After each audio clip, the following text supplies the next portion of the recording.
On arrive dans le deuxième moment de cette bibliothèque Hubert Collat. Alors, à nos invités, on demande de choisir 5 auteurs ou autrices qui sont des textes comme ça qu'on appelle des textes étapes. Alors vous, on vous a demandé de faire ça, mais super vite. Et alors, sont venus à votre esprit, un premier texte, par exemple, de Simon Johannin, qui s'appelle L'été des charognes, qui est apparu en 2017 aux éditions Alia, qui existe aussi en édition de poche. C'est un texte que vous avez mis en espace. Oui. C'est un roman de l'ultra contemporain. C'est le premier texte, je crois, de Johannin, c'est son premier. Est-ce que vous voulez nous dire pourquoi vous l'avez choisi ? C'est vrai que le temps était court, donc c'est vrai que d'un seul coup, le fait d'avoir travaillé sur ce texte-là fait que la mémoire est allé le chercher très vite. Ouais. Ça veut dire que ce texte m'habite encore au jour d'aujourd'hui d'une certaine façon. En plus, on va le rejouer dans un mois et qu'il est là. Après, je l'ai rencontré en librairie avant de le rencontrer à Marseille et avant de rencontrer Simon à Marseille et de l'inviter aussi dans le cadre de Montevideo où c'était important. Enfin, reconnaissant, j'allais dire l'écriture. Et ce que je veux dire par là, c'est un peu comme quand je vais chez les libraires et que je vais toucher les livres et je vais lire toujours la première page en fait du livre la plupart du temps. Et ça se serait passé comme ça, vous auriez en librairie par exemple ouvert L'été des charognes, lu la première page de Johannin et il se passe quelque chose de la reconnaissance. Souvent c'est un mot que vous utilisez ça, la reconnaissance. Oui, parce qu'il est multiple ce mot-là. Enfin, il est composé de plusieurs sens, et de se reconnaître déjà et il y a et puis de ce terme de la naissance en fait, de cette sensation curieuse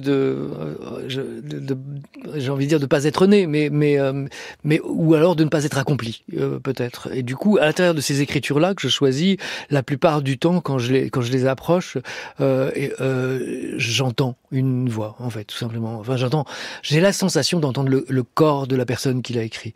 Et la plupart du temps, des textes que j'ai écrits, enfin c'est valable pour les autres, je crois que c'est ça que j'entends en premier lieu, c'est le corps. C'est le corps, c'est une certaine forme de musicalité. Il y a une chair comme ça qui se fait entendre à travers les premières lignes que je lis. Et quand il y a ça, généralement j'achète le livre. En fait, c'est vraiment... On y va pour un extrait de L'été des charognes.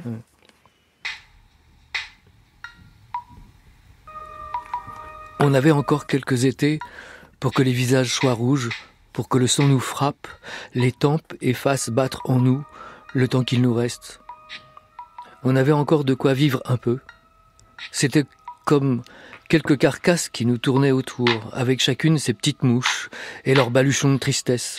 Il suffisait d'avancer dans l'existence pour ne plus voir qu'au travers de la nuée, et d'avoir toujours des insectes entre les yeux et le reste.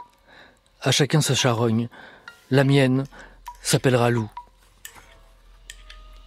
J'avais rencontré Lou quelques mois auparavant, et sentais venir la catastrophe, la tragédie. J'effaçais mes souvenirs comme on nettoie les vitres. Le premier jour, elle était sur le trottoir d'en face et la vie lui sortait par tous les pores. Elle avait vraiment besoin de vivre. Elle était pas comme nous, à traverser l'existence bêtement, à s'appuyant sur sa tristesse pour se contenir, à se hisser sur nos malheurs pour atteindre le regard des autres. Elle n'était pas comme ça. Elle en voulait, Lou. Elle était prête à tout pour en avoir encore des secondes. Elle m'a mangé comme un requin. J'ai surpris sa féminité, et ce que je pensais être la féminité, lui faire exécuter tout un tas de gestes. C'était des cheveux en l'air, des sourires en coin, des déhanchements vertigineux, et des brassières de taille en dessous, et un rire à amadouer les démons. Sa vie, c'était un maléfice. Elle était bridée comme un cheval pour une famille trop malheureuse et cumulait les privations.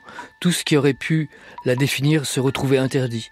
Elle vivait en délire sous les coups du sortilège dans une puissante hystérie. J'ai vite appris une chose avec Lou. Il ne faut pas enfermer les gorilles. Alors, quand elle arrivait le lundi dans son pull trop noir et trop grand comme dans un deuil de coton, on filait à s'enfermer aux toilettes pour qu'elle se rhabille le moins possible et laisse courir sa peau dans les yeux des autres. Ça déclenchait des cataclysmes.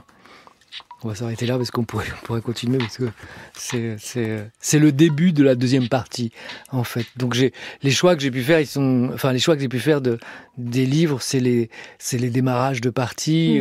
Après il y a des moments dedans.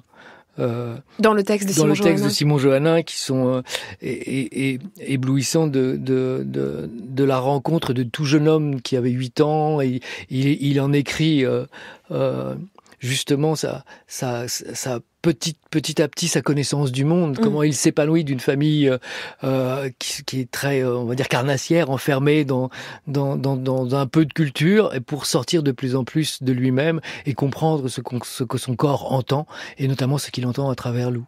Et c'est des textes de naissance. Hein.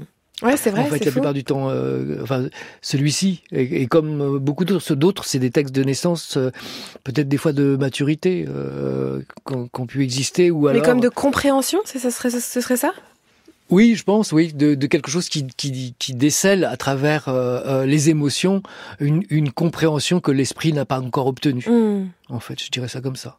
Et est-ce que vous diriez, Hubert Collat, que c'est aussi des choses qui se sont passées en lisant des textes ? Est-ce que, par exemple, certains textes vous ont, permis de comprendre des choses, ont été comme des lampes torches ou je sais pas, quelque chose qui dissipe le brouillard, ou j'essaye de trouver une image. Par exemple, moi je me souviens qu'il y a des textes où c'est comme si il y avait de la brume et puis je pouvais écarter la brume.